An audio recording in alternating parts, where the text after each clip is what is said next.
Pukul 6 waktu Indonesia Tengah. RRI ND menyiarkan Warta Berita.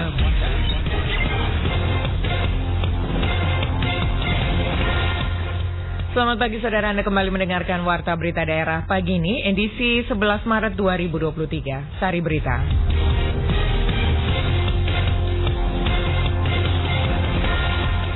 Kementerian Pendidikan, Kebudayaan, Riset dan Teknologi Republik Indonesia, Badan Pengembangan dan Pembinaan Bahasa Kantor Bahasa Provinsi NTT mengadakan sosialisasi pelaksanaan pembinaan lembaga dalam penguatan bahasa negara tahun 2023-2024 di Kabupaten Indi.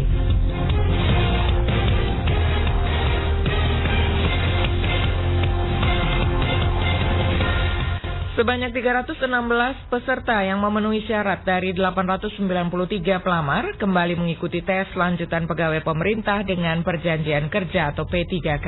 Selain dua berita ini akan kami hadirkan juga berita-berita lainnya. Selengkapnya kami rangkum dalam Warta Berita Daerah pagi ini bersama saya, Desi Dakalia.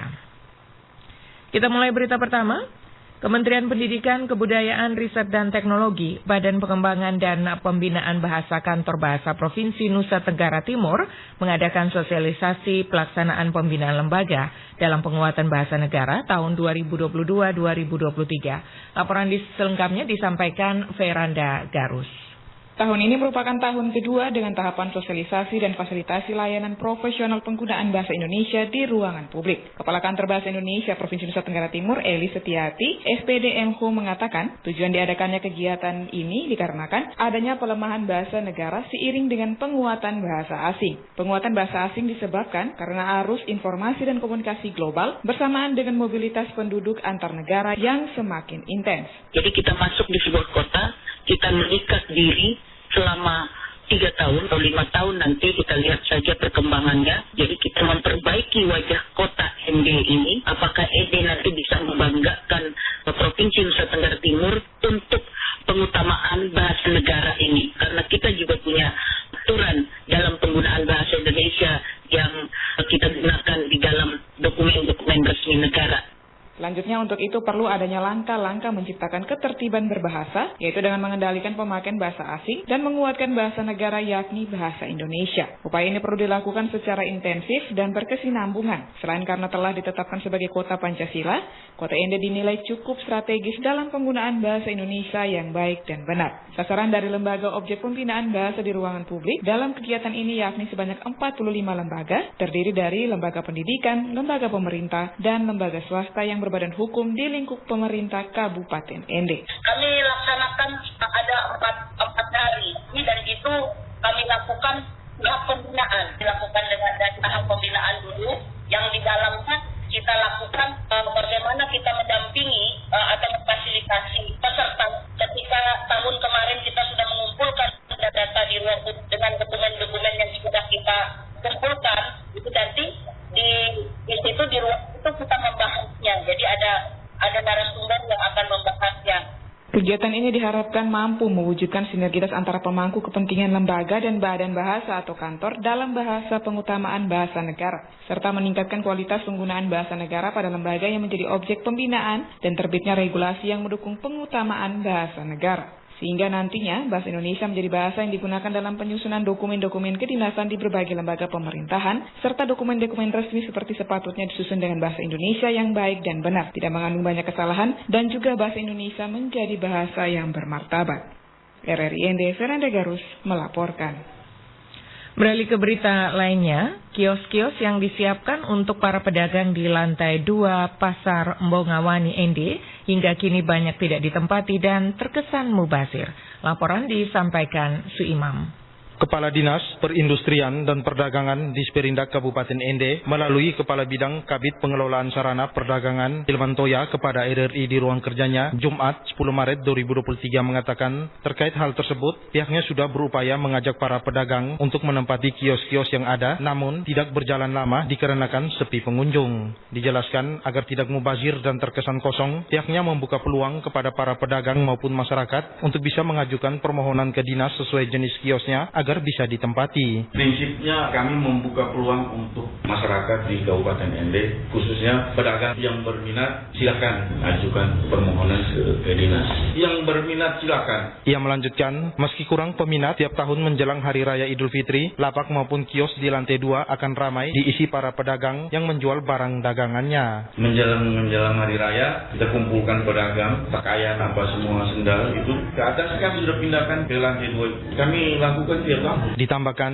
kios-kios yang berada di lantai 2 Pasar Mbongowani Ende perlahan akan ditempati para pedagang sehingga yang tadinya terkesan sepi dan mubazir lama-lama akan ramai juga. Sebanyak 316 peserta yang memenuhi syarat dari 893 pelamar kembali mengikuti tes lanjutan pegawai pemerintah dengan perjanjian kerja atau P3K.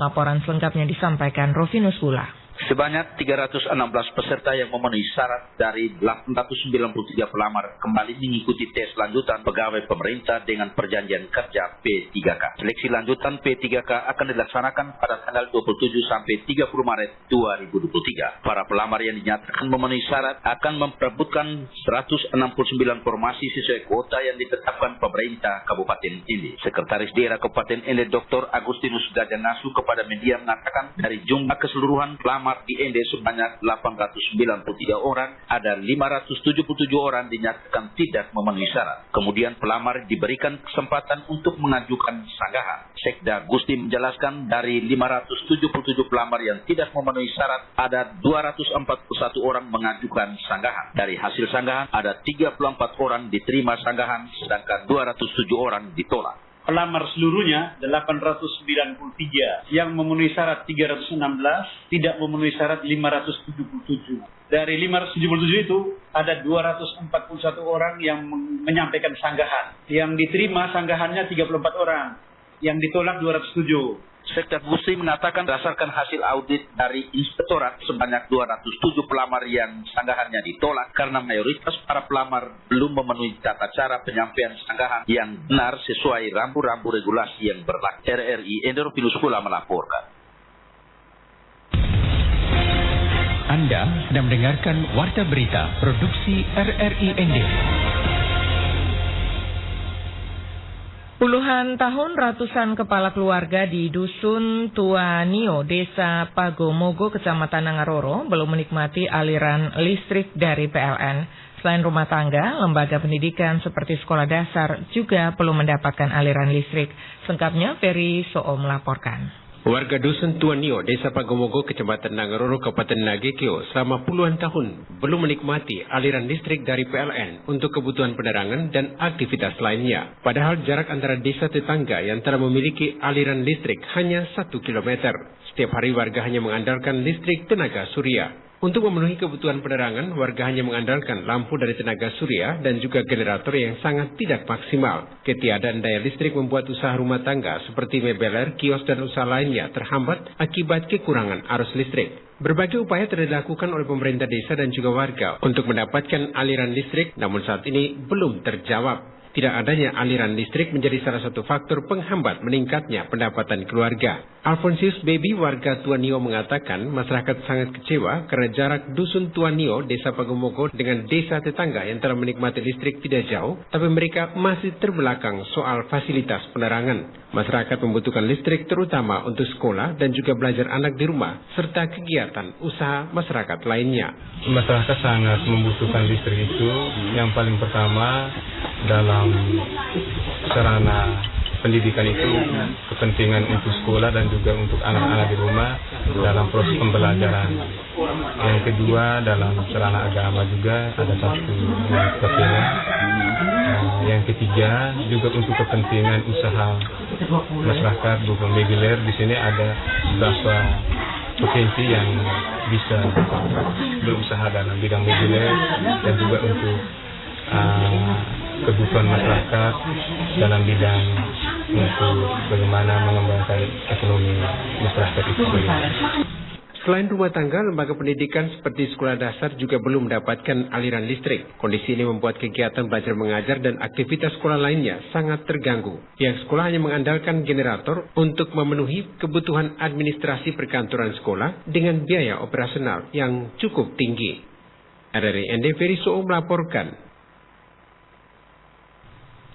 Pimpinan agen kapal motor jangkar samudra selaku penanggung jawab PT Fajar Flores Flamboyan Visindo atau F4 Maumere sekaligus juga selaku pimpinan agen KM Jangkar Samudra memberikan penghargaan kepada Pangkalan TNI Angkatan Laut Maumere dalam upaya SAR gabungan KM Jangkar Samudra yang mengalami mati mesin beberapa waktu lalu di perairan Flores, tepatnya di Pulau Babi, Kabupaten Sika, yang diterima langsung oleh Komandan Lanal Maumere, Kolonel Laut P. Adi Darmawan, SIP PSC, di Lanal Maumere pada Rabu 8 Maret 2023. Pimpinan PT Fajar Flores Flamboyan Visindo atau F4, Joni, mengungkapkan penghargaan tersebut adalah sebagai wujud apresiasi agen kapal motor jangkar samudra terhadap kinerja Lanal Maumere yang sudah melakukan berbagai bentuk upaya pada kecelakaan KM Jangkar Samudra, membantu evakuasi kru kapal sebanyak 26 orang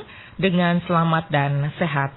Dirinya juga berharap prajurit TNI AL memberikan penghargaan tersebut, terutama yang bertugas di Lanal Maumere, semakin terpercaya dan jaya di hati masyarakat maritim. Pemberian penghargaan tersebut dihadiri juga oleh seluruh perwira staf Lanal Maumere dan staf dari agen KM Jangkar Samudra, yang kemudian bersama-sama melakukan tour of area di Kesatrian Mako Lanal Maumere. Saudara, informasi ini sekaligus mengakhiri Warta Berita Daerah pagi ini. Mewakili kerabat kerja yang bertugas, saya Desi Natalia mengucapkan terima kasih atas perhatian Anda. Selanjutnya pendengar dapat Anda ikuti selengkapnya program Florata pagi ini.